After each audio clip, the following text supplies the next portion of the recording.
the Go Berserk with Email podcast with Navy nuclear engineer turned email software developer, Troy Broussard. So calm.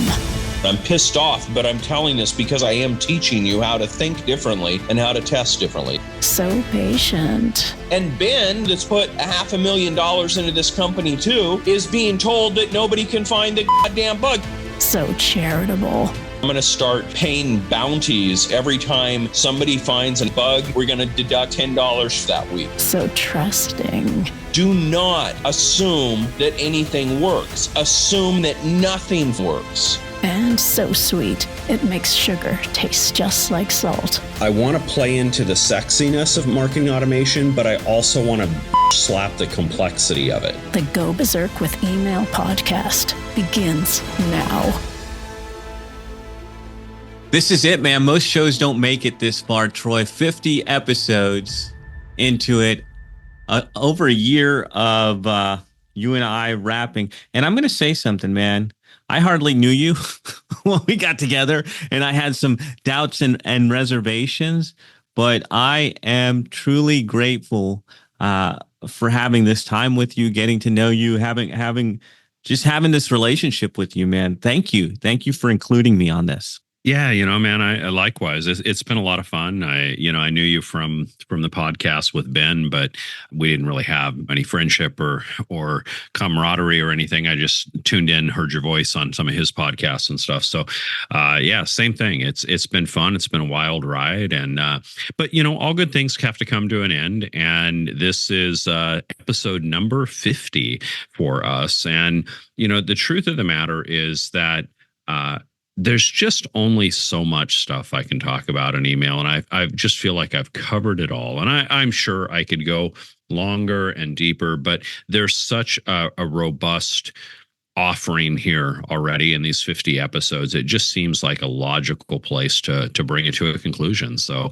I think this will be fun. This last topic that we're going to cover today is a goofy one, but it's called filing away the hangnails of your business.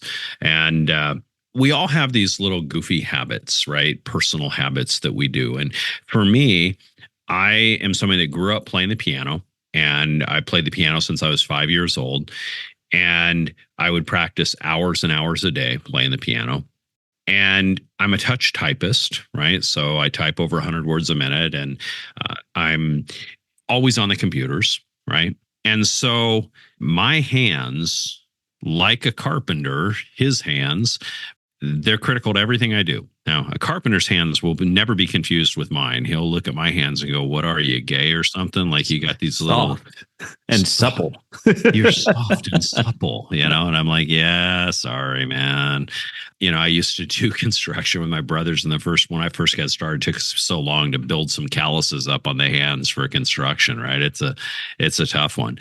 So I've got these soft little hands and whatever, but I'm a touch typist, and little things irritate me. My fingernails, if they're, just a little bit off, or if there's a little hangnail or a little anything or a little skin on the side of the finger, anything, it irritates me because it's a touch, it's a feeling, and I'm on the computer all the time and typing. And so everywhere I go in the house, like every place that I sit down and work, there's a little container sitting next to the chair or the desk or whatever. And inside of it is a nail file, because I'm constantly filing off the little edges of my nails while I'm doing stuff. It drives me insane. You'll see me kind of running my finger over the edge of my fingernail. It's like I'm testing for a hangnail. You're looking for it, right? I can feel one coming there. I got to take it, preemptively strike, right?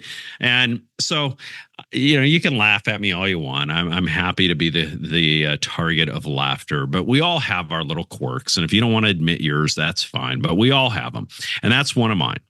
And with diabetes, it's gotten worse, because with diabetes, the skin around my fingernails is like really dry all the time and cracking and tearing and bleeding. And so I'm constantly putting lotion on my fingers and all that. It's just an ugly side effect of diabetes. But anyway, the point of all this is that I engineer around these little hangnails. I'm planning for them. I'm noticing them. I'm aware of them, and I take them out immediately. And this is a mindset, doesn't really have much to do with email, but a business mindset that I really wanted to close out this podcast with, because no matter what your business is, your business has hangnails. It has things that are holding you back. It has little glitches, little nagging things that are slowing you down, that you're wasting time on.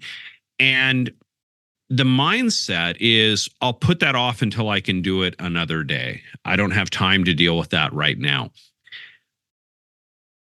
I don't treat it that way. I treat it as a hangnail.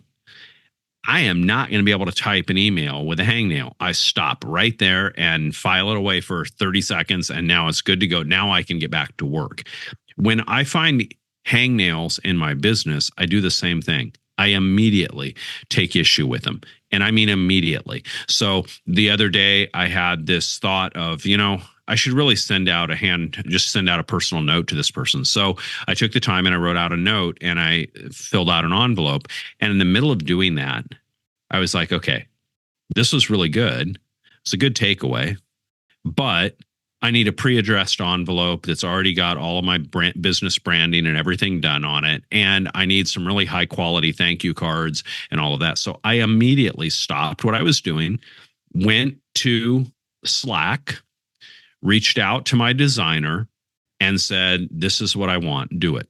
Right. And just like that is an immediate hangnail that I addressed. A couple weeks later, I've got nice branded thank you notes that have my return address on them. All I've got to do is stamp them. And, the Telegram notifications that come with the address. I've created a new channel. So that was the next part. Now, this is the next little interesting thing about this story. Every time you file one hangnail away, what happens? You find the next one coming up. Another one pops up, right? Son of a gun. You just got that one, and now you start feeling another one on the other finger, and it's irritating. So, I had this irritation of not having a nice thank you note and branded envelope and everything. And then we solved that.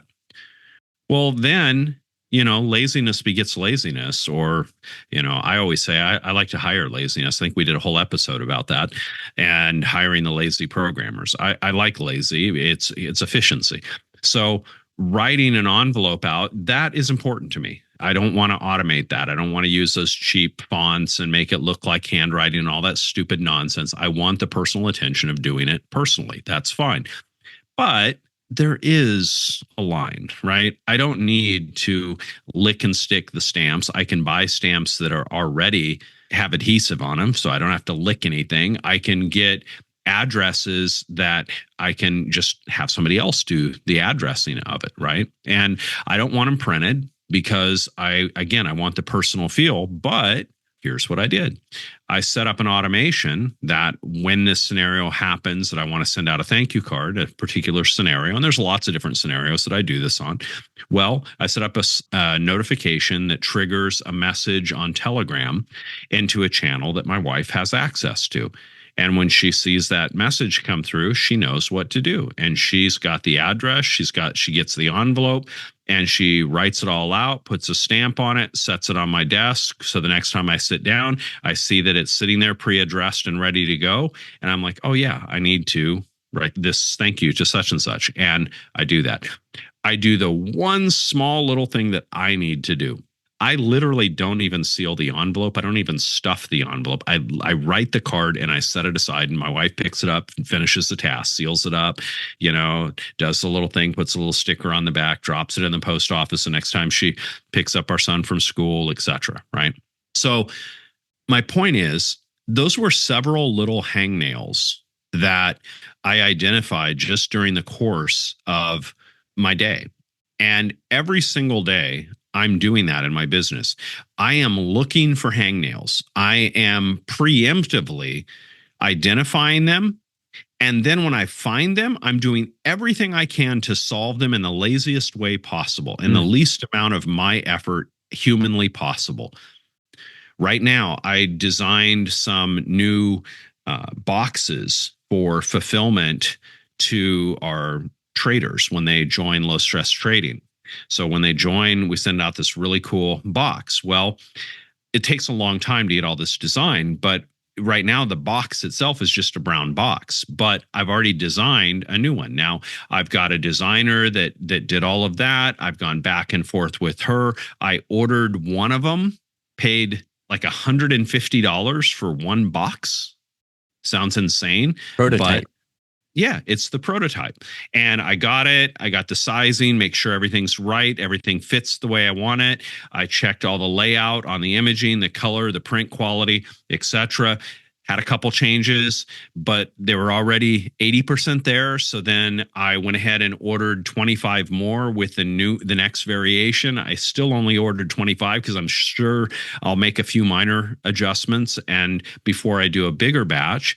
And again, each iteration of this, there's additional hangnails that I'm identifying. And I went to the point of identifying that if I take it to China, it's going to be a hell of a lot cheaper. And so I found an outsourcer in China. So this next 25, when those come in, one of them, I'm just going to ship straight with all of the stuff in it to a supplier in China that is then going to design and do what I want there and optimize it further and print the books and produce the mugs and fulfill it and ship it and everything. Nice. So that I don't have to, right? Multiple iterations of filing away at some hangnails. Okay, so here's my challenge with that, because the way that you described it, I get it. It's like you're taking care of minor irritations quickly so that you can move on.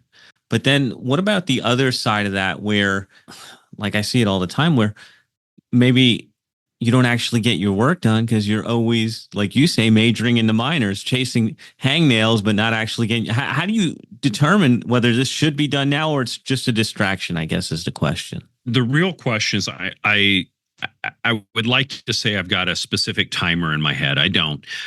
It's not like I flip an egg timer and I've got that much time to get it done. But if it's something I can just immediately do, then I do that. And immediately do doesn't mean that it gets done. A lot of times it means that I just move it forward, though. I move it forward, right? So a lot of times it'll be me just turning Marco Polo on, pointing it at the screen and talking and giving instructions to my designer of what I want. And then just boom, it's done. It took me 30 seconds to send that Marco Polo. I queued up a project. I queued up work. I've got something moving that's moving forward to get improved without my further involvement. But I try my damnedest not to make a list out of stuff. I like to take the first action, and the game that I play with myself is hot potato. With your soft hands. Yes, I play this game of hot potato. Think about it. Yeah, move it to the next person. Throw the potato on down the line. I found the hangnail. I found the hot potato. It landed in my lap. I'm not going to knock it off on the floor. I'm going to throw it at my designer. I'm going to throw it at my programmer. I'm going to throw it at my chief operating officer. I'm going to throw it, down the road where I can get it moving forward. And that's the approach that I use. Now, in the beginning, when you don't have a team, then you might need to make that into a task list. And the challenge is if you can do it immediately, and it's something that you can just do and get done right then and there in just a couple of minutes time, then do it. Don't put it on the task list what you can do in 2 to 3 minutes. Just take the 2 to 3 minutes and get it done. Knock it out. And I find these 2 to 3 minute windows like you can't believe. Like I was traveling on the road with a friend of mine, Tom Beal, and he documented the whole thing, created a whole training on it. It was pretty wild. He coined me Mr. Prolific because he just could not believe how much work I got done in the time slices of the day that everybody else just would treat as a waste of time. So as an example, we left an event that we were attending a little early, had to go back to the hotel room because we were doing a webinar. And so we were going to do a presentation, and we got there and we were about 10 minutes before the webinar was ready to start. And Tom looked at me and said, I'm exhausted. I am going to take an 8-minute nap and shut my eyes for 8 minutes and recharge, and I'll be ready in just 8 minutes. I was like, cool. I'll see you on the webinar. I'll be back in a minute. He's like, you don't have to leave. You can just hang out here. I'm not going to really fall asleep. I'm like, nah, that's all right. I got something I got to run downstairs for. So I stepped out, and a couple minutes later, he steps out of the door and walks out to the hotel room and looks down the hall, and he sees me pacing down the hall recording an audio with my little cheap Apple headset plugged into the phone, recording an audio. And he's like, what the hell are you doing? He's like, I knew you were going to do it. I just knew it. I'd laid my head down, closed my eyes, was going to relax. I'm like, that son of a bitch, Troy, he's going to find some way to be productive in this 8-minute window that we have. And I wrote 2 emails during that time for one of my companies. And in that 8 minutes, I just went out there and wrote 2 emails and got it done. So I really look for time slices to be effective in, and you can get a lot done in 5 minutes when you train yourself to do it. A task expands to the amount of time you allocate for it. And when you can train yourself to be productive in little slices of time, you can buy months worth of extra work in the course of a year. I mean, I probably do 18 months worth of work in a 12-month year because of all the time slicing that I do. And so I would encourage you, if you can solve the task in a short amount of time, just solve it. Don't put it on a list, because when you put it on a list, then it goes into the never-ending queue of never getting done. And when you train yourself instead to be a completer, when you train yourself to not be a starter, but a finisher, then it is a massive mindset shift. You know, one of the phrases that I use all the time in the trading is momentum begets momentum, right? And I tell people, take the trade, make some profit. You start making a little profit, then all of a sudden you want to take a lot more trades, and then all of a sudden you're like, hey, let's go. What can I sell to put some more money in this? What kind of product can I go? And John's like, yeah, man, if I get 2 more podcasting clients, you take that money and put it in the trade. And yeah, that's where the money goes. That's where your mindset goes, right? Momentum begets momentum. Well, it's the same way with completing tasks and getting stuff done. Train yourself to time slice.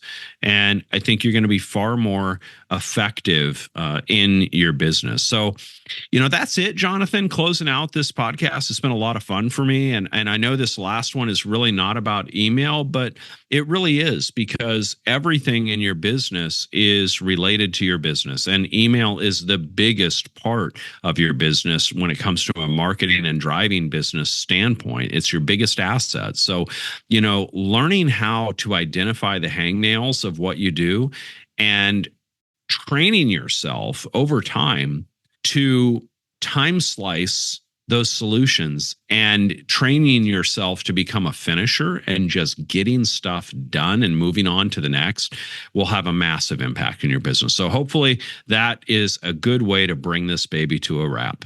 Brother, there is so much embedded in that episode. I think you guys need to go back and listen to it thrice. Yeah, I said that, because there is a lot there. And that momentum piece is extremely valuable, because all you need is one step at a time. So thank you. Absolutely. Thank you, Troy. And building on that momentum, Jonathan, Steve Jobs would roll over in his grave. Dan Kennedy would reach out and bitch slap me if I let this call end without teasing the fact that although our time together on this podcast is done, we have a Low Stress Trading Presents Troyonomics podcast headed your way. So if any of you have enjoyed some of our little treasure troves of references to options trading, Jonathan and I are going to be, having some fun rocking a new podcast coming in a internet land near you soon. Dude, I can't wait. I'm excited about it. I can't wait to share this with people. It's life-changing. So I'm glad that you brought it up. And it's actually the evolution, isn't it? We made the money on email, right? We made the money selling. And now what do we do with the money? I love it. I like my money like I like my bunnies. I like it multiplying and fast. That's right, man. So that is a wrap for the Go Berserk with Email show. There are 50 episodes that you can go back and listen to. Timeless treasures in there. Thank you guys for taking this journey with us. Thank you, Troy, for sharing your insights. We will be back in your earbuds again in another show. Take care. To get a free Berserker Mail test drive with no credit card required, go to startmytestdrive.com. From there, you can play around inside the platform without pressure. Load up emails and campaigns to see how simple the interface is, and get comfy with everything before deciding to join. That's startmytestdrive.com.